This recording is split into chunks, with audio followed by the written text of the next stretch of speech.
In-negozjant Malti Silvio Zammit qal li f'Novembru ta' sentejn ilu avukat qrib ħafna tal-Partit Nazzjonalista kien offrilu il-maħfra presidenzjali jekk jgħid xi ħaġa dwar John Dalli.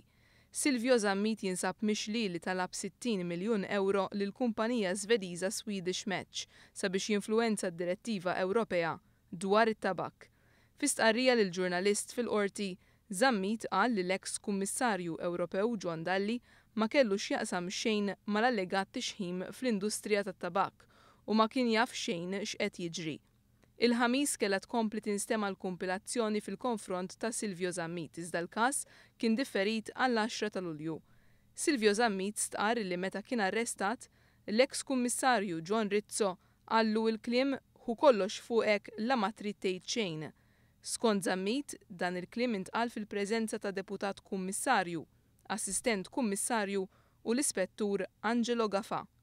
Zammit qal ukoll li għal diversi drabi l-eks kummissarju John Rizzo kien iwaqqaf ir-recording waqt l-interrogazzjoni jistaqsi biex b'mod konfidenzjali jgħidlu kemm kien se jkun sem John Dalli.